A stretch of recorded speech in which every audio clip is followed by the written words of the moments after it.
This back to school, hear your teen say something you never thought possible. Thanks, Ma. Come to your Boost store and take home iPhone 15 with its amazing camera and all-day battery for only $99.99. Perfect for back to school. Thanks, Ma. You won't get tired of hearing it. Visit your nearest Boost store. Requires ID verification, port in and activation on $60 per month plan and $35 device setup fee. Taxes extra. Hi, I'm Dorina, co-founder of OpenPhone. My dad is a business owner, and growing up, I'll never forget his old ringtone. He made it as loud as it could go because he could not afford to miss a single customer call. That stuck with me. When we started OpenPhone, our mission was to help businesses not just stay in touch, but make every customer feel valued, no matter when they might call. OpenPhone gives your team business phone numbers to call and text customers, all through an app on your phone or computer. Your calls, messages, and contacts live in one workspace, so your team can stay fully aligned and reply faster. And with our AI agent answering 24/7, you'll really never miss a customer. Over 60,000 businesses use OpenPhone. Try it now and get 20% off your first 6 months at openphone.com/tech, and we can port your existing numbers over for free. OpenPhone. No missed calls, no missed customers. I'm no tech genius, but I knew if I wanted my business to crush it, I needed a website now. Thankfully, Bluehost made it easy. I customized, optimized, and monetized everything exactly how I wanted with AI. In minutes, my site was up. I couldn't believe it. The search engine tools even helped me get more site visitors. Whatever your passion project is, you can set it up with Bluehost. With their 30-day money-back guarantee, what have you got to lose? Head to bluehost.com to start now.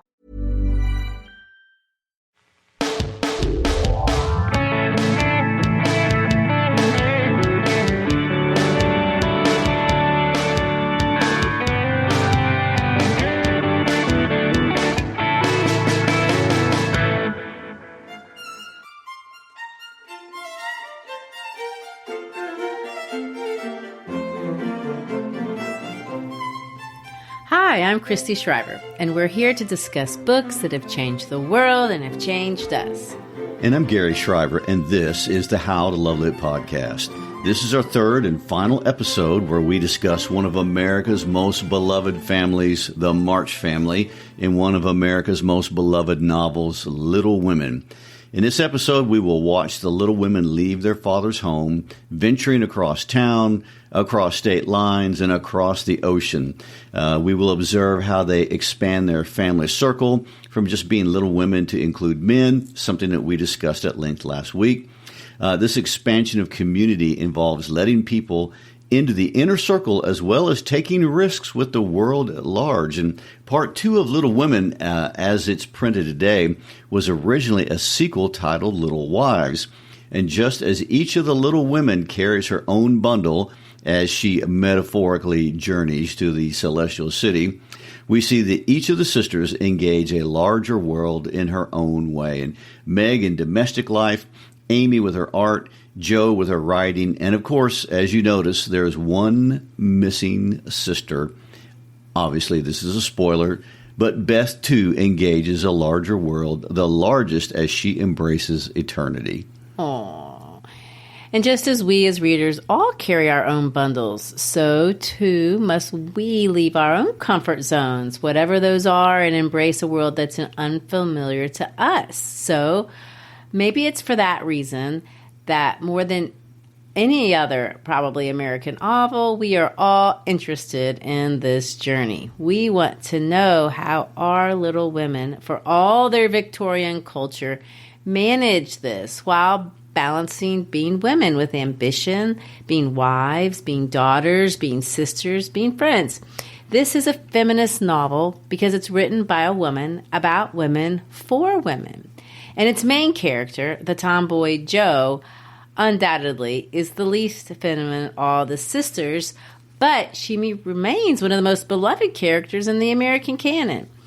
So many girls, and this includes me, identify with awkward Joe because, like Joe, many of us find we simply just don't fit whatever girly stereotype we think is expected in our respective cultures. And like Joe, we often dress inappropriately. We say the wrong thing. We do the wrong thing. And we often blow it. And so when we see Joe do all these things, we feel a kinship. Joe, unlike her sisters, isn't really exceptionally pretty. She is athletically inclined, but that's in the day when girls didn't play sports.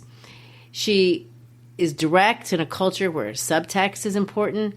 She cut her hair in the era of long locks.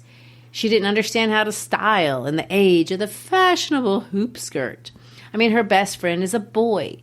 And to the chagrin of many of her readers to this day, that friendship will not evolve into a romance.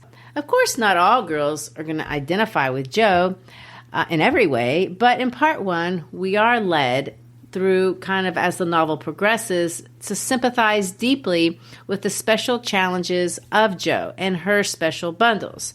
I bring all that up about Joe to say that here, as we start part two, we're going to see that Joe is going to have to share the stage, so to speak. I mean, for sure, she's still going to be, the main protagonist of the book, but she's less privileged as a character, and a new protagonist is going to emerge. Her sister, Amy, who's basically a brat for the entirety of part one, and in some ways is Joe's nemesis, is going to enter the scene as her own woman, and she will be a woman of grace and strength. Part two begins 3 years after the ending of part one, and little Amy, from her introduction, is not just equal to the strength of her older and always stronger sister Joe, but bests her in many ways. But beyond just the stories of Amy and Joe that do dominate most of the second part, the other sisters, Meg and Beth, never shrink very far in importance and are certainly models of strength and grace held in high regard by their creator, Miss Louisa May, as she develops what becomes the dominant theme of the book. This idea that the secret to a successful and joyful pilgrimage for any person journeying to the celestial city is not in abundance, excess, or extravagance, but ironically in temperance and contentment. And the need for ambition and success is and should be subordinated by the greater need of living in community. And to a world such as the world that we live in, where influence, power, money, and excess are basically the 4 core values that are esteemed essential for a good life, her advice of choosing a life in a community over all other things feels not only old-fashioned and counterintuitive, but irrelevant. And yet, does she make her case? I mean, the popularity of the book alone may be an indication that her message resonates and has for a long time. I know. And whether we are, cognitively aware of it or not, maybe we just feel it in the subtext. But let's jump in and let's see how Miss Alcott makes us understand her understanding. How in the world can self-control and contentment in community bring greater happiness or even happiness at all? I mean, it sounds kind of boring. Well, they do, and yet sometimes boring isn't all bad. Little Women came out, if you remember, right after the end of the brutal Civil War. It is the first important American novel to appear after the Civil War. And in fact, it's been argued that Alcott did as much to heal the breach between Northerners and Southerners in the Reconstruction era as anyone else. In other words, this little novel played a role in helping bring people together. The war, although very much a presence in the novel, doesn't overwhelm it. And the March father is absent in part one, and part one concludes with his recovery from a wound and his return from the hospital in Washington, D.C. Part two begins 3 years later, right after the end of the Civil War. And one of the things we find out is that John, Laurie's tutor, in part one, had since gone to the front to fight during the interim. And, let me quote the book here, and this is what they say. John did his duty manfully for a year, got wounded, was sent home, and not allowed to return. He received no stars or bars, but he deserved them, for he cheerfully risked all he had, and life and love are very precious when both are in full bloom. Alcott is being subtle, and she avoids graphic and horrible descriptions of the war, but she is acknowledging, the universality of pain and the loss of war, and regardless of which side you are on, life and love are precious to all of us. And this sentiment no matter how you defined the issues of the war, was something women in the South understood just as much as women in the North. Remember, modern estimates suggest that upward of 800,000 men died in the Civil War. And although numerically there were more Northerners who died in the war than Southerners, because the population of the North is so much larger than the South, proportionately, the losses in the South were harder. You know, one thing a lot of people might not know is that Louisa May Alcott almost became a war casualty herself. Just as Jo March wants to serve on the lines, so did her creator, Louisa. And in the capacity open to women at the time, she too did her duty. And in 1862, Alcott left her home in Concord to work as a nurse for the Union Army in Washington, D.C.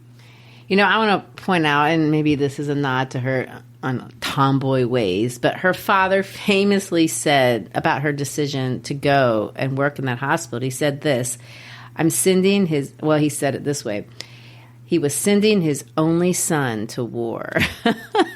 Well, you know, she, like 18,000 other women, worked as a volunteer at these war hospitals. And like the other women on this front line, it took a toll on her body and her heart and her soul. And as she got to know the war victims at the Union Hotel Hospital in Georgetown, she just tirelessly threw herself into the endless needs that could never fully be met. And she dressed wounds and cleaned and sewed bandages and fed patients and changed sheets and pillows and provided drinking water and bathed wounded soldiers. And she wrote letters home for the sick and the injured and even assisted during surgical procedures. I mean, it was a lot, and the hours were long.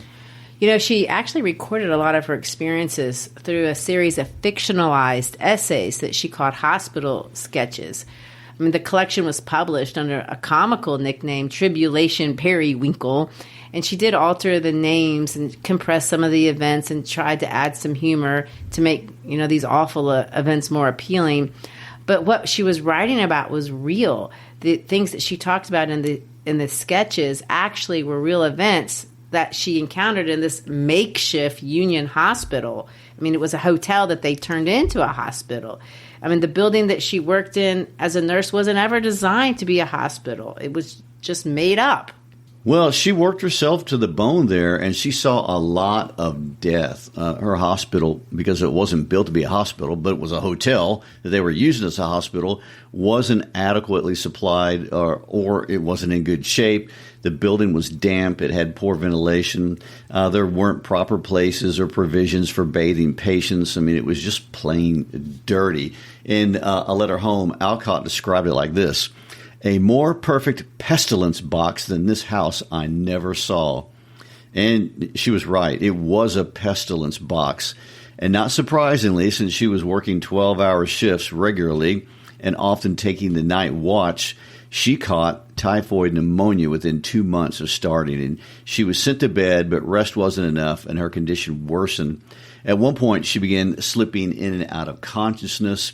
She started having hallucinations, and one specifically was recorded where she thought she was being stoned and burned for being a witch, and it looked like she would die. So the Army superintendent of nurses sent a telegraph to her family, and as soon as he got it, Bronson Alcott rushed to D.C., and he stayed with his daughter until she was well enough to travel home to Concord, and her health would never fully recover from that.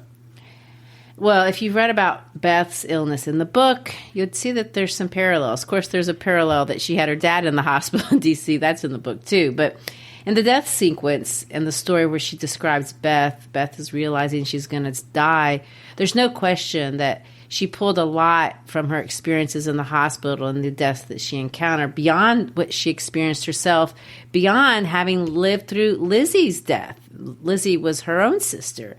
So she put all those experiences into the story.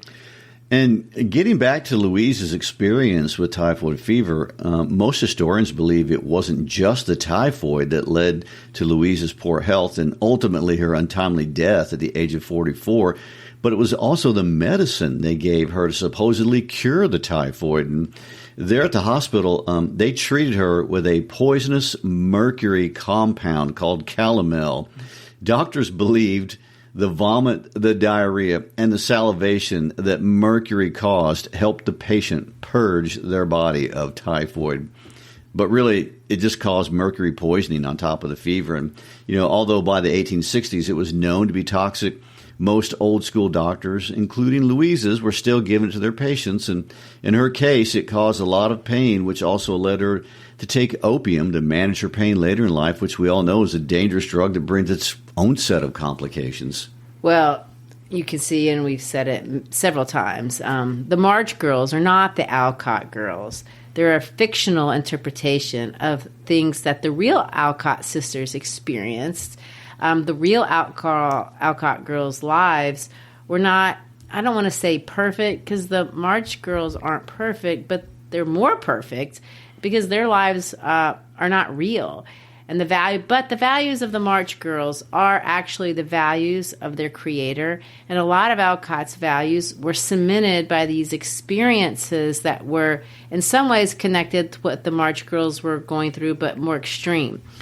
Alcott's moralizing, which she does, and that's the criticism in the book, she moralizes a lot, but what she says, the things that she says are born out of her own challenges, out of tragedies. And she believes that there's certain principles that if we apply these principles, that'll help us survive life's trials, if they're small trials or big trials. And so this is where we will open up in part 2. We're going to open up with the happy story, with Meg's wedding. Now, if you remember Meg's bundle, Meg likes nice things. And it's not that nice things it's not a bad thing. It isn't. But it became a bad thing because she struggles with jealousy. She wants what other girls have, and she can't have it. I mean, it's a trial, and sometimes this makes her miserable. Meg is also the prettiest of the sisters, and her Aunt March literally tells her at the end of part 1 that it's her duty, because she is so pretty, she needs to use her looks to find a rich man and bring money to the family. Wow, what an assignment. I know. Right? So Aunt March certainly speaks her mind, and yet Meg didn't. And in fact, it was Aunt March almost challenging her that forced her to confess that she even liked Brooks. And not that she married John Brooke despite her aunt, but she certainly wasn't going to bow to her aunt. So she chose to marry John Brooke, a man she loved that had no fortune. And she does make a choice. I mean, and it wasn't like it was her only choice. She could have pursued Ned Moffat. He was always there in the background. But this is the theme that we're going to see Alcott develop in the lives of all 3 sisters. Meg chooses the relationship over the material, even if it means giving up her castle in the sky that she's been dreaming about since she was 17 years old. In chapter 13, if you go back to part 1, this is what she says, and she talks about her dreams. She says this: I should like a lovely house full of all sorts of luxurious things, nice food, pretty clothes, handsome furniture, pleasant people, and heaps of money. I am to be a mistress of it and manage it as I like, with plenty of servants, so I never need work a bit. That was her goal. Well, that's quite a plan. And as far as we can tell, she may never have the material things that she always wanted. And yet, even though she never for 1 minute regrets marrying John, and they do love each other, what we see is that Meg still struggles, and she can't help but be jealous of her bestie, Sally Moffat, who did marry the local rich kid. Sally has a fine house and carriage and lots of money and servants, and she struggles with being content when she sees others with more stuff and all the things she wants, but that she can't have. Right. And so Alcott puts Meg to the test. At one point, Meg spends $50, way more than they can really afford, because she wants to buy silk for a dress. And she wants to buy it because she sees Sally buying whatever she wants, and it shames her. That's how she says it. It shames her that she can't have those things. John, who has given her total control of their family's finances, finally has to be told that she's frivolously spent all their money. And this is what she tells her husband. This is how she tells him. I'm going to quote her. I know you're angry, John, but I can't help it. I don't mean to waste your money, and I didn't think those little things would count up so. I can't resist them when I see Sally buying all she wants and pitying me because I don't. I try to be contented, but it is hard, and I'm tired of being poor.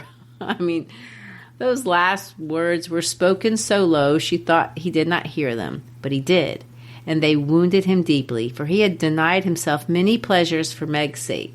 She could have bitten her tongue out at the minute she had said it, for John pushed the books away and got up, saying with a little quiver in his voice, "I was afraid of this. I do my best, Meg." I mean, there's more back and forth, but you get the idea. Well, it's kind of a sweet discussion if you think about how money arguments between couples can often be pretty vicious. Alcott brings Meg back to an idea that she had learned from her mother many times as a child and what her mother told her she wanted for her when she chose a husband. So I'm going to read the quote from Marmee. "Money is a needful and precious thing, and when well used, a noble thing, but I never want you to think it is the first or only prize to strive for. I'd rather see you poor men's wives if you were happy, believed contented, than queens on thrones without self-respect and peace." So, Alcott brings us to this idea of contentment, which is a big sticking point in this book. What's going to make you content? The relationships in their life or the material success in your life? And Meg has to make a decision about this pretty early on. Was she going to be content in John's love as they struggled together or not? Meg decides to, and I quote, "love her husband better for his poverty because it seemed to have made a man of him, giving him strength and courage to fight his own way, and taught him a tender patience with which to bear and comfort the natural longings and failures of those he loved." Oh, I mean, it's just altogether sweet. And I think the relationship between Meg and John is very sweet. At the end of that very chapter, though, Meg is pregnant.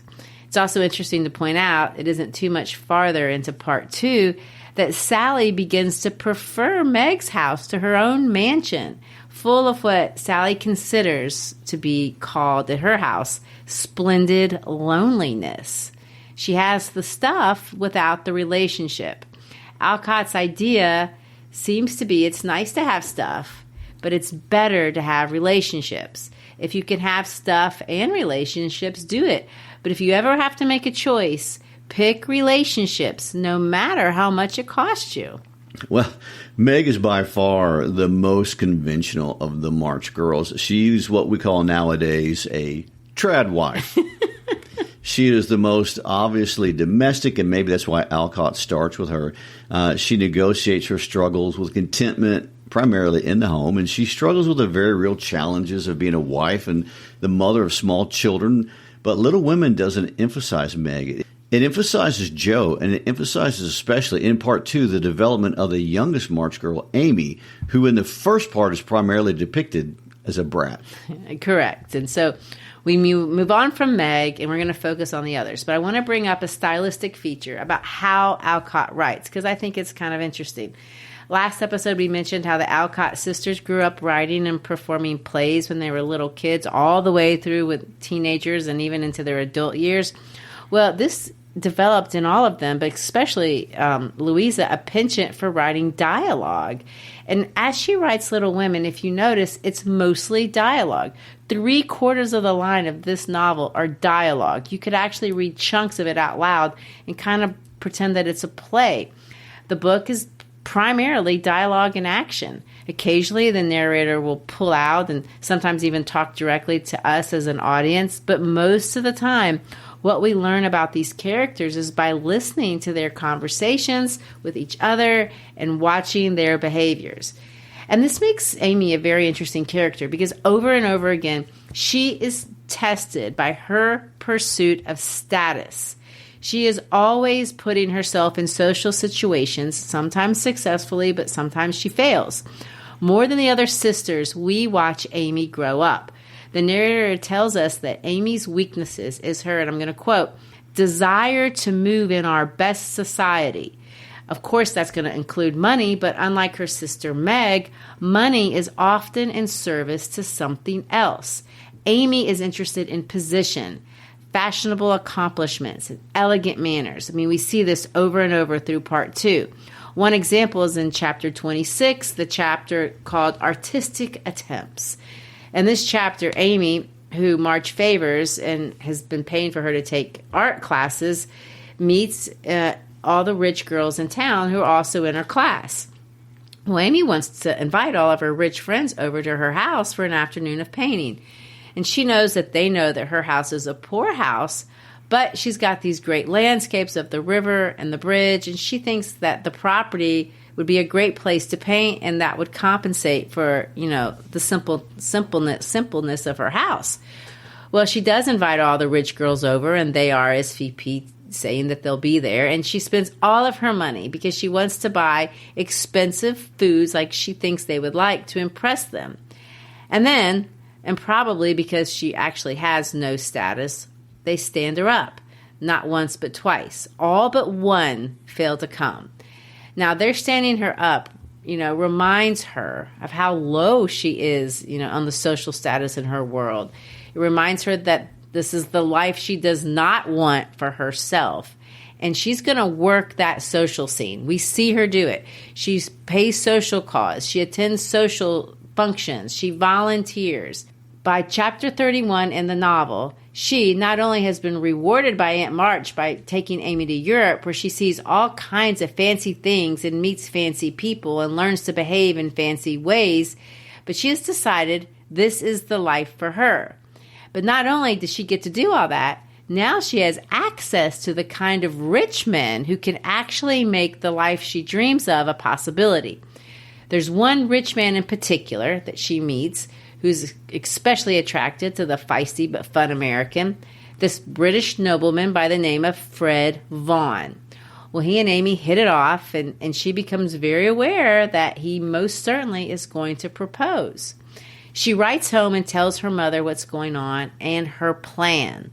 The letter is included in the text in full, but a careful reader will know what Amy likely knows when she writes the letter, that this letter and the attitude in this letter is not what Marmee wants for her baby girl. So I'm going to read Amy's letter. Now comes the serious part, for it happened here, and Fred is just gone. He has been so kind and jolly that we all got quite fond of him. I never thought of anything but a traveling friendship till the serenade night. Since then, I've begun to feel that the moonlight walks, balcony talks, and daily adventures were something more to him than fun. I have flirted, Mother, truly, but remembered what you said to me and have done my very best. I can't help it if people like me. I don't try to make them, and it worries me if I don't care for them, though Joe says I haven't got any heart. Now, I know Mother will shake her head, and the girls will say, oh, the mercenary little wretch, but I've made up my mind, and if Fred asks me, I shall accept him, though I'm not madly in love. I like him, and we get on comfortably together. He is handsome and young and clever enough and very rich, ever so much richer than the Lawrences. I don't think his family would object, and I should be very happy, for they are all kind, well-bred, generous people, and they like me. Fred, as the eldest twin, will have the estate, I suppose, and such a splendid one it is. A city house in a fashionable street, not so showy as our big houses, but twice as comfortable and full of solid luxury, such as English people believe in. I like it, for it's genuine, and I've seen the plate, the family jewels, the old servants, the pictures of the country place with its park and great house and lovely grounds and fine horses. Oh, it would be all I ask. And I'd rather have it than any such title such as girls snap up so readily and find nothing behind. I may be mercenary, but I hate poverty, and I don't mean to bear it a minute longer than I can help. One of us must marry well, and Meg didn't, and Joe won't, and Beth can't. Yet so I shall, and make everything cozy all around. I wouldn't marry a man I hated or despised. You may be sure of that. And though Fred is not my model hero, he does very well. And in time, I should get fond of him, as he is very fond of me. And let me just do as I like. Well, Gary, what do you think of Amy's letter there? There's the part of me that doesn't blame her, and I hear Louisa May Alcott's voice in that letter for sure. You know, Amy doesn't want to be poor, and I don't blame her. No one does. But on the other hand, I hear the voice of compromise also. Amy as a character isn't really a compromiser, and yet she's getting ready to make what Alcott would consider to be the biggest moral compromise of her life. She's going to make a choice that is the very opposite of Meg. She's going to trade love for comfort, Plus, she's going to treat a man as an object, as a means to an end. And, she calls herself a mercenary, and it's an issue of economics, and her life is on the line. So what will make me happy? She's decided that the material will make her happy as long as she doesn't have to live with someone she hates.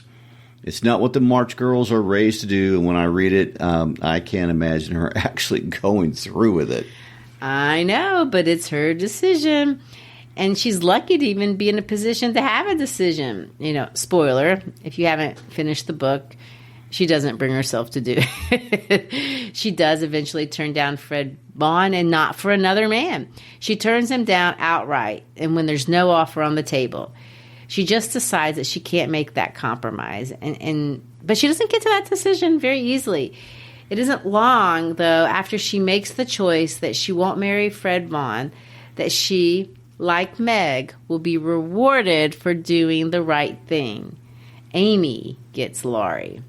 I will say, though, it isn't until after Beth's death that Amy and Joe both understand the importance of making the choice that they made.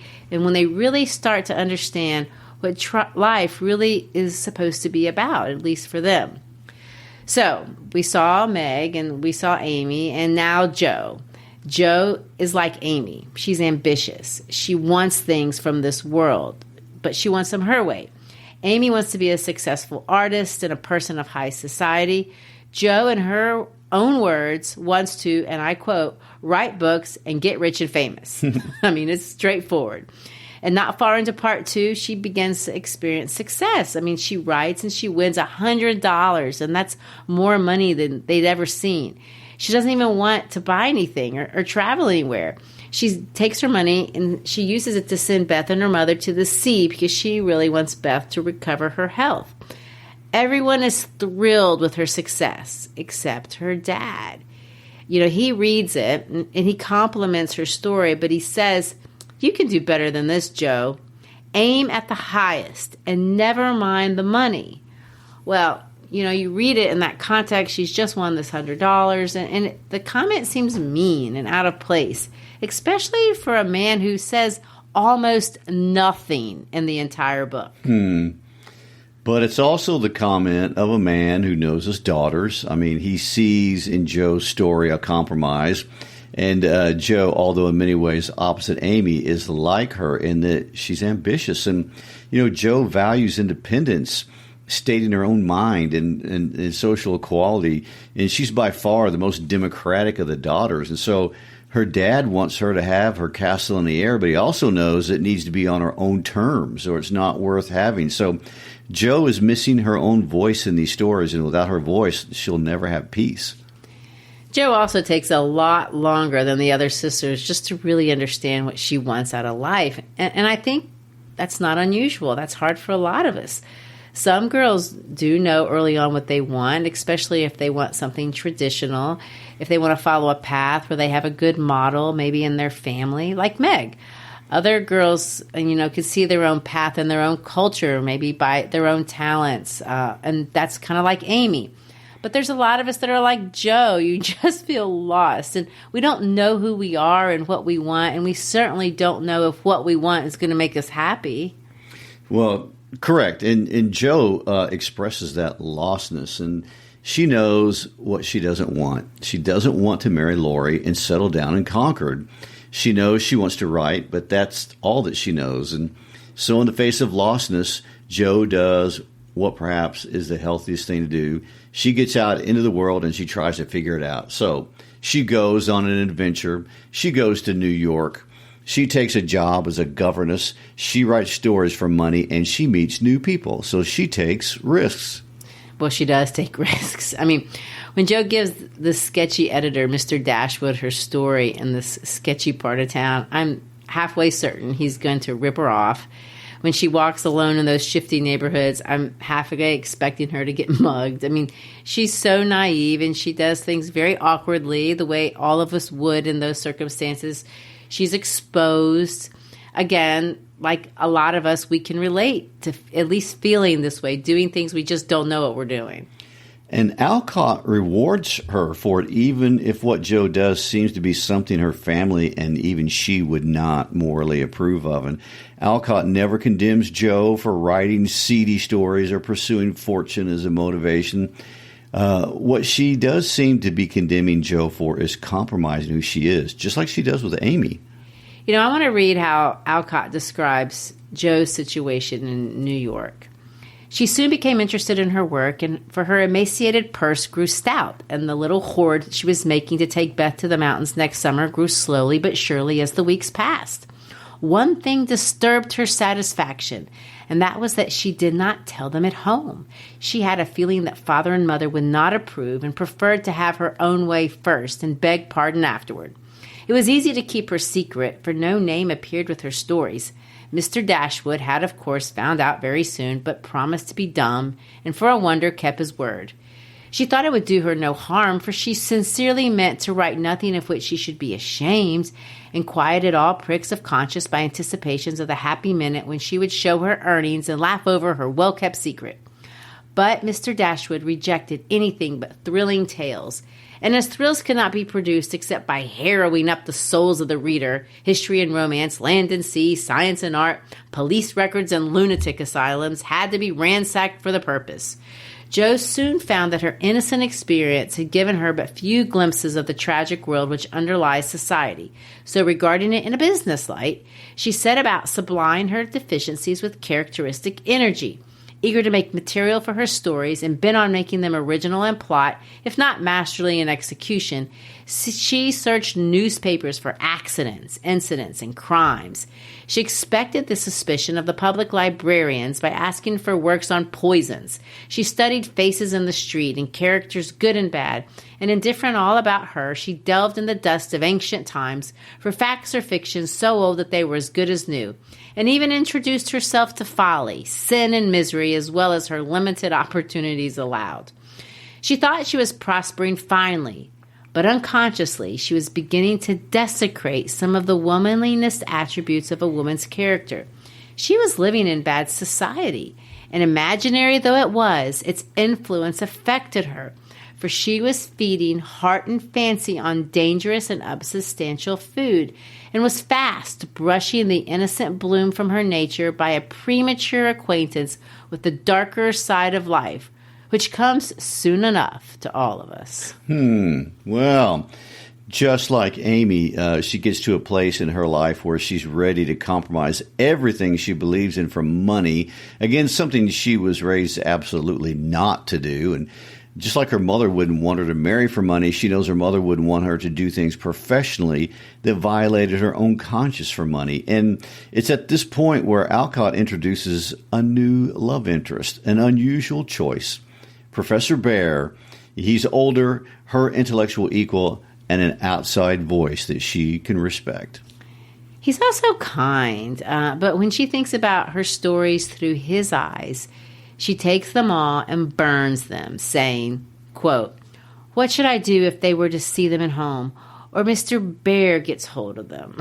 It's all about authenticity for Alcott, and she never really strays far from that theme in any of these girls. And it's in authenticity that we can find contentment, according to her. And we can't be happy even if we get what we want, if we can't be who we authentically are. Or to set the opposite way, even if we get what we want, if we compromise who we are, we will never be content. Correct. When success is within reach and moral compromises are made, it's a cliche. The artist performs in a way that violates their morality for the next big hit. A businessman cheats because he needs to feed that bottom line.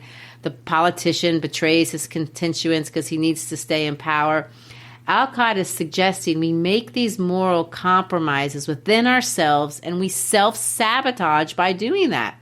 We do it because we don't value and we don't practice self-control, temperance, and that is what leads us to contentment. Temperance is an old-fashioned word. Can you explain what you mean by that? Yeah. This idea that restraint, doing things in moderation, being happy with self-control. The old question that comes out of the country songs, can you have too much? The culture says no, that there's no such thing as too much money, too much stuff. I mean, we value excess. More is better, always, no matter how much we already have. But Alcott doesn't go down that road. Alcott, from the start to finish of this novel, asks the reader to consider doing something that is very counterculture. And I hate to say it, can often sound somewhat un-American, but it's actually a little true. By claiming there is not a link between happiness and material or professional success, she asks us to resist compromising our integrity in exchange for things like money, power, or status. She will claim, or does claim in this novel, that temperance, self-control, and contentment add more value to our lives than financial or social success. And this is not a very popular idea. I mean, she's arguing be content with less money, less success, less status, if it means you have to sacrifice the things that give you authenticity within yourself and to be with the people you love. I mean, it's a tough sell. It's tough for the fictional and idealized March girls. I mean, all three of these girls come very close to making a different choice than the one that Alcott is advocating for. Well, she brings this argument to its, I guess, crux with Beth's story. Beth's story is, of course, tragic, but it's also ironic. Beth is the most angelic of the four sisters, and she's the one Alcott kills. The girl who is totally, from the beginning of the book to the end, totally devoted to others, from the Hummels to her sisters to their neighbors. She's the one that cannot survive the brutality of even the fictional world. But of course, the story of Beth in the book is also the story of Beth in real life. And it's Beth's effect on the other characters which is powerful. Beth brings perspective into the lives of all of her sisters, but we see it really in Amy and Jo. Lizzie was cheerful, but also cripplingly shy, like Beth in the story. And Lizzie, like Beth, was christened a saint by her family, but sainthood is an impossibility. I mean, it's not reality. It's just how we remember things that we've loved and lost. And little Lizzie was quiet for sure, but she had terrible anxiety issues, and she suffered from low self-esteem. And she really did call herself stupid and little. And in a letter she wrote, "I don't speak of my troubles. They seem so common, so everyday things to me, and seem me not of interest to anyone around." In one recorded conversation, her father asked her if she thought about getting better, to which she responded, "I can best be spared of the four." I mean, it's terrible that anyone would say something like that. Well, it is. And Lizzie died at the young age of 23, not weighing 90 pounds. And presumably it was related to the scarlet fever that she had endured years before. Scholars today think that there was an anxiety component that likely played a role. I even saw one article where the word anorexia was mentioned in a couple of times. And of course, no one can diagnose someone after they have died. And she is known to have experienced gastric distress and weight loss and depression and hair loss. And some have suggested that she died of heart failure, but no one really knows. The basic of what we know is what I just told you. But no matter what caused Lizzie's untimely death, Louisa was there and watched her sister struggle. And when Lizzie died, Louisa was by her bed and claimed to see a mist rise from her sister's body when she passed. She saw it as her spirit leaving her body and going to heaven. Well, Beth's death in the book follows Jo's rejection of Laurie's marriage proposal, which is consideredly, most people consider that to be the climax of the story. Remember, a climax of a story is when the protagonist makes a decision that they can't walk back. And Jo's rejection of Laurie was not that hard of a decision for Jo, really. She knows this is not the life she wants. Laurie is devastated when he realizes that this was never going to happen. He leaves for Europe. Then Beth takes a turn for the worse, and, Jo's there when she dies. Her death maybe could be seen as a symbol, except it's hard to say what it symbolizes. Maybe it symbolizes idealism of some kind. Maybe it's the death of this idea that we can control the events of our lives by being good people or just virtue. It's hard to know, and I'm not sure that's really the point. Louisa draws Beth's character as good and selfless, but also crippled by social anxiety and low self-esteem. Her death is certainly a turning point in the lives of the other characters.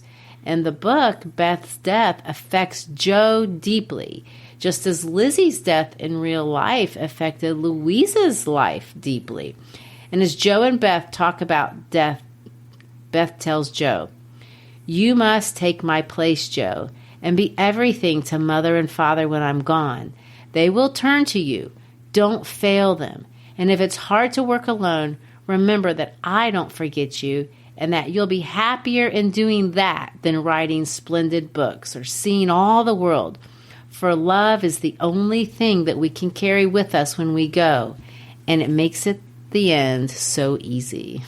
So really, Beth gives Joe orientation, and Beth reminds Joe that we as human beings are wired to experience some relational fullness, and we cannot be content outside of that. And she tells Joe to orient her life first and foremost towards community. And she's telling her in her own way that pursue durable belonging.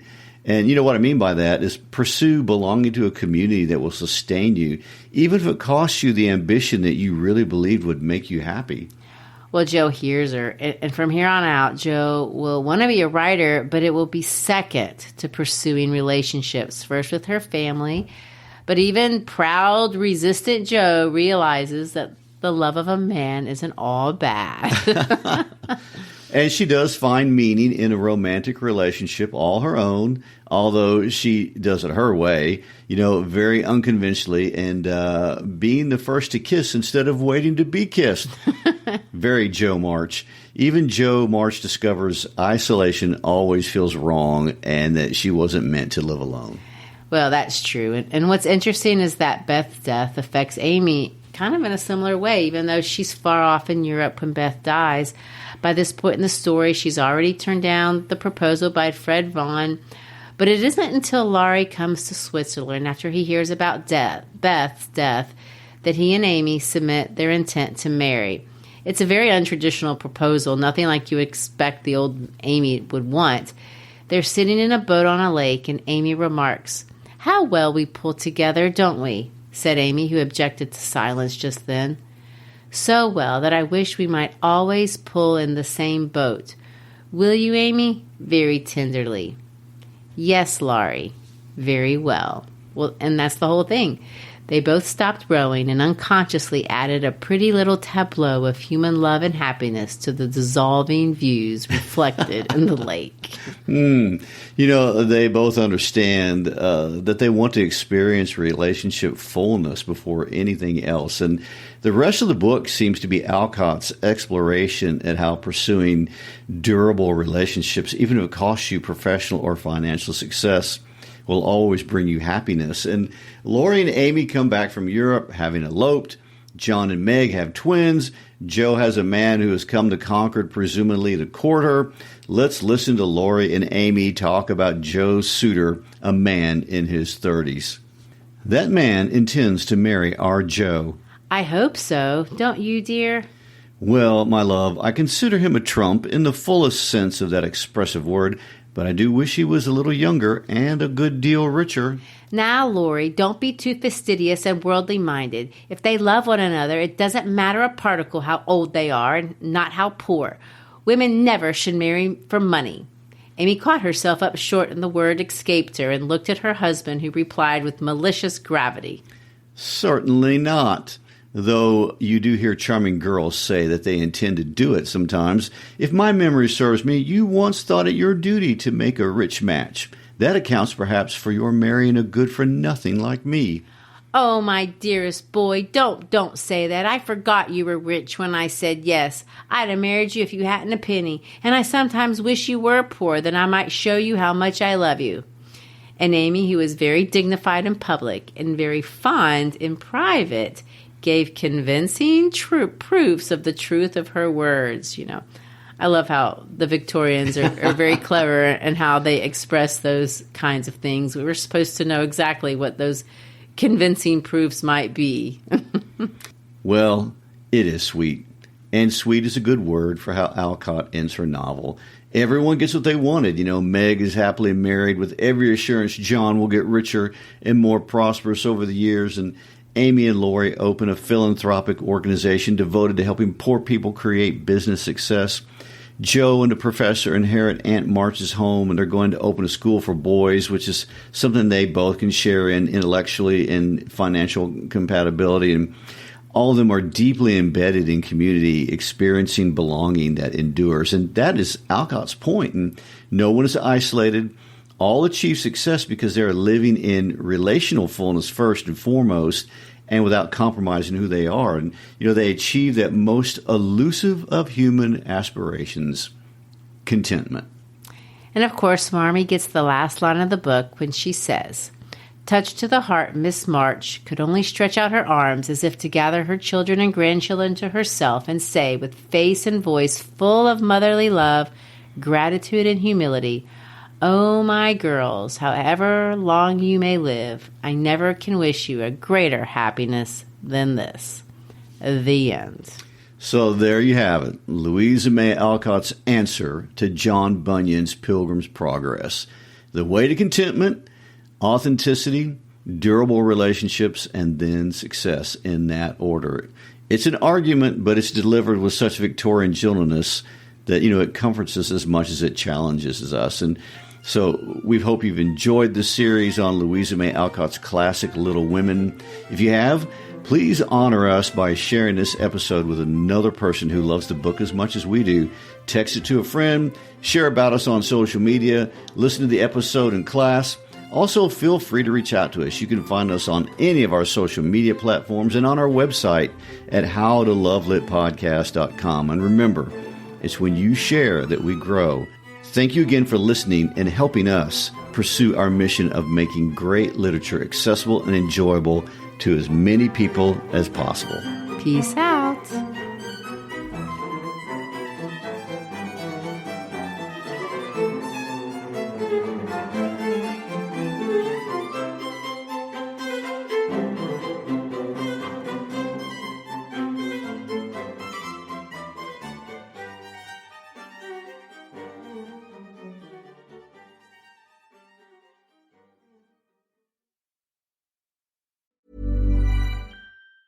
Listen up! You can get the new iPhone 16e with Apple Intelligence for just $49.99 when you switch to Boost Mobile. We pulled so many all-nighters to give you this deal, and hey, stop messing with the mic! I'm just helping us catch people's attention. This is a great deal! Exactly, so it doesn't need all that. Fine. Head to your nearest Boost Mobile store right now. Visit your nearest Boost Mobile store for full offer details. Apple Intelligence requires iOS 18.1 or later. Restrictions apply. Listen up! You can get the new iPhone 16e with Apple Intelligence for just $49.99 when you switch to Boost Mobile. We pulled so many all-nighters to give you this deal, and hey, stop messing with the mic! I'm just helping us catch people's attention. This is a great deal! Exactly, so it doesn't need all that. Fine. Get the new iPhone 16e available at Apple Store locations and the Apple Store online. Visit your nearest Boost Mobile store for full offer details. Apple Intelligence requires iOS 18.1 or later. Restrictions apply. Today, we'll attempt a feat once thought impossible: overcoming high-interest credit card debt. It requires merely one thing: a SoFi personal loan. With it, you could save big on interest charges by consolidating into one low fixed-rate monthly payment. Defy high-interest debt with a SoFi personal loan. Visit SoFi.com/stunt to learn more. Loans originated by SoFi Bank N.A., member FDIC. Terms and conditions apply. NMLS 696891.